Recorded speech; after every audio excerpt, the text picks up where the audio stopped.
Hey guys, मैं हर्षिता राय और मैं आज आपके सामने आप लोगों की जो सबसे ज्यादा रिक्वेस्ट वाली चीज थी वो थी कि प्रिपरेशन एक बिगिनर होके स्टार्ट कैसे करें, या आप लोग बहुत लंबे समय से तैयारी कर रहे हो फिर भी आपका प्री नहीं निकल पा रहा कुछ चीजें। तो मैं आज आपके साथ एक स्ट्रेटेजी शेयर करने वाली हूँ।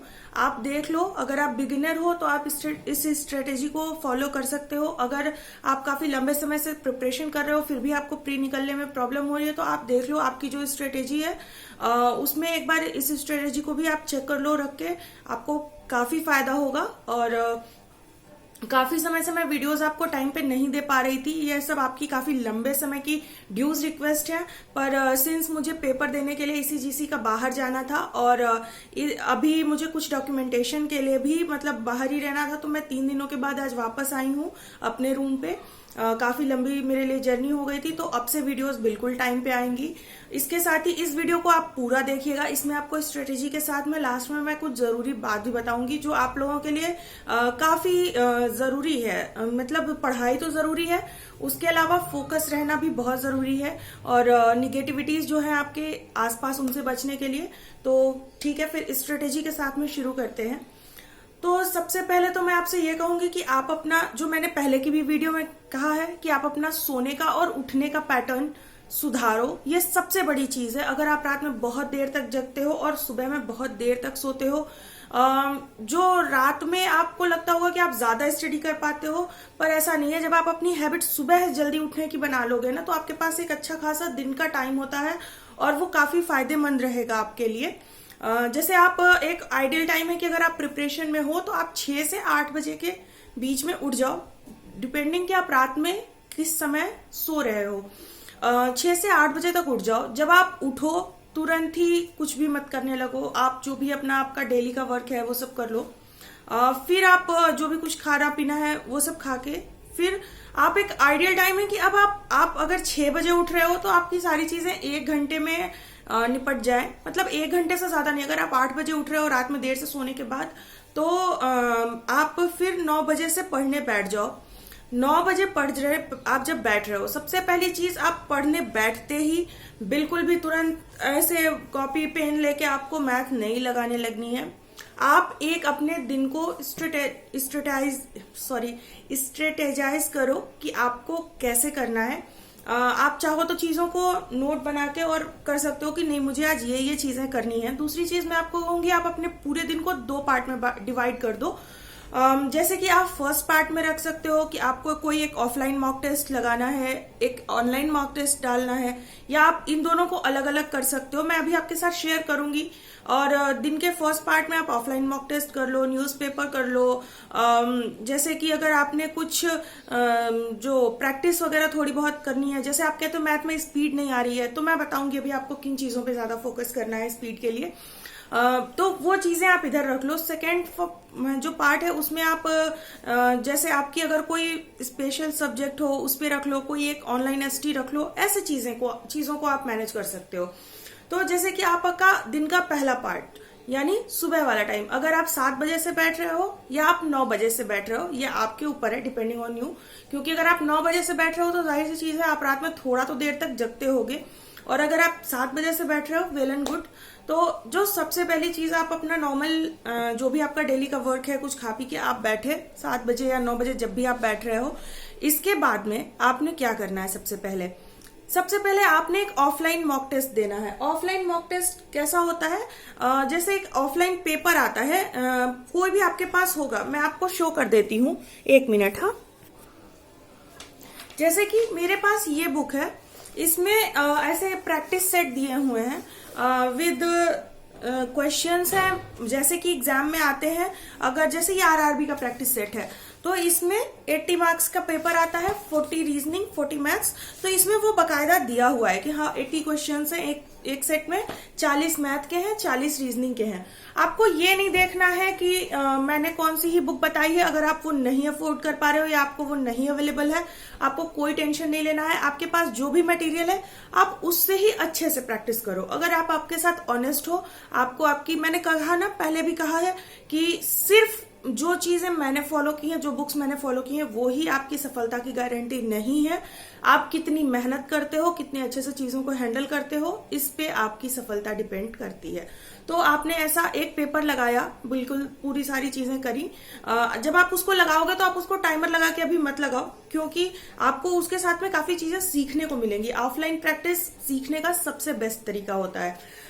इसके बाद ये चीजें हो गई, आप चाहो तो थोड़ा रेस्ट ले लो। इसके बाद कोई हल्की चीज जैसे कि आपने पेपर पढ़ना है। आप मैं तो कहूंगी, क्योंकि ज्यादातर बच्चे हम में से सिर्फ आरआरबी को टारगेट नहीं करते या सिर्फ आईबीपीएस को टारगेट नहीं करते, आप आईबीपीएस को भी टारगेट करते हो, एसबीआई को भी टारगेट करते हो और आप आरआरबी को भी टारगेट करते हो। मैंने खुद ही इन तीनों का एग्जाम दिया था।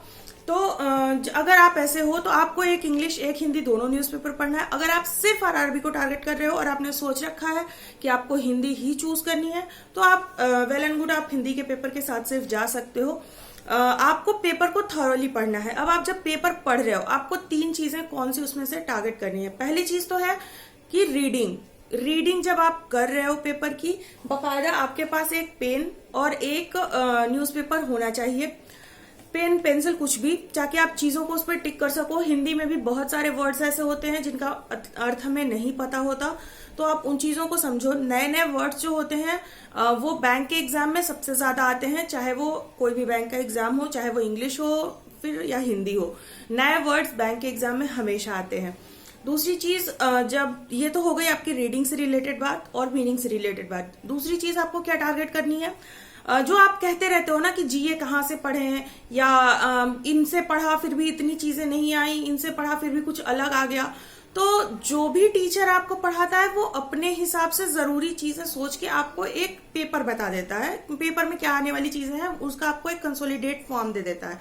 तो इससे आपको भागना नहीं पड़ता। बट जो आप खुद से पढ़ोगे, आप पेपर दे रहे हो, आपको पता है कि इस समय एग्जाम में क्या चीजें ज्यादा आ रही हैं, तो आप उनका खुद से ही आप उनको पढ़ो कि हाँ ये न्यूज जरूरी है, ये मुझे पढ़नी है।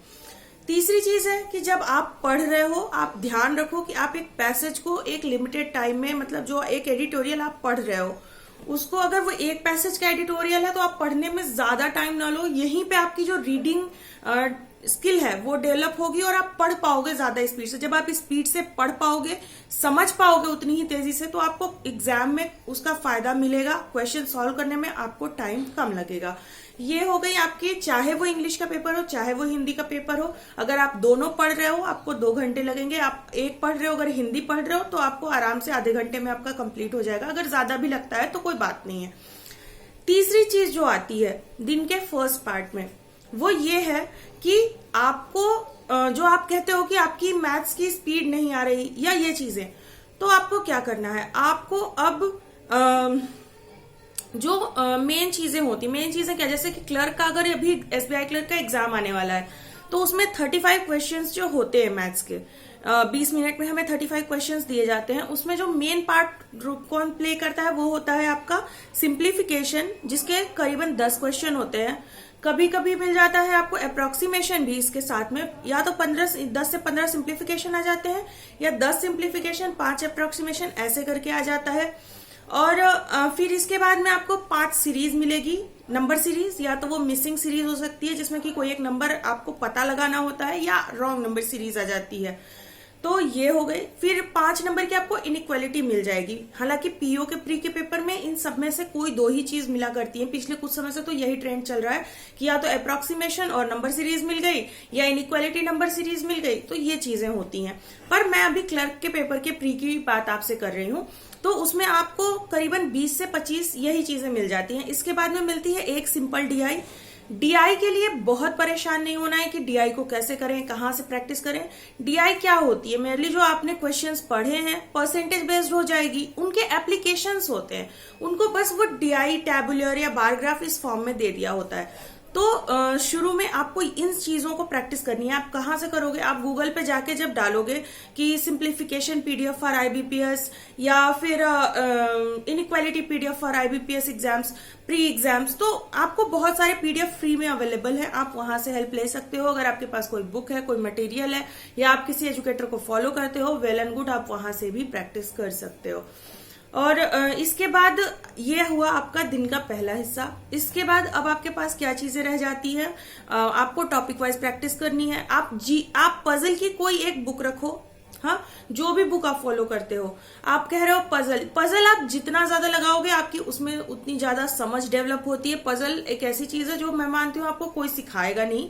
हाँ, आप तरीके सीख सकते हो कि पजल को उठाना कहाँ से। अगर आप किसी एजुकेटर को फॉलो करते हो यूट्यूब पे या कहीं पे भी पेड कोर्सेज में, आप उनसे सीख सकते हो कि कहाँ से वो पजल को पिक कर रहे हैं।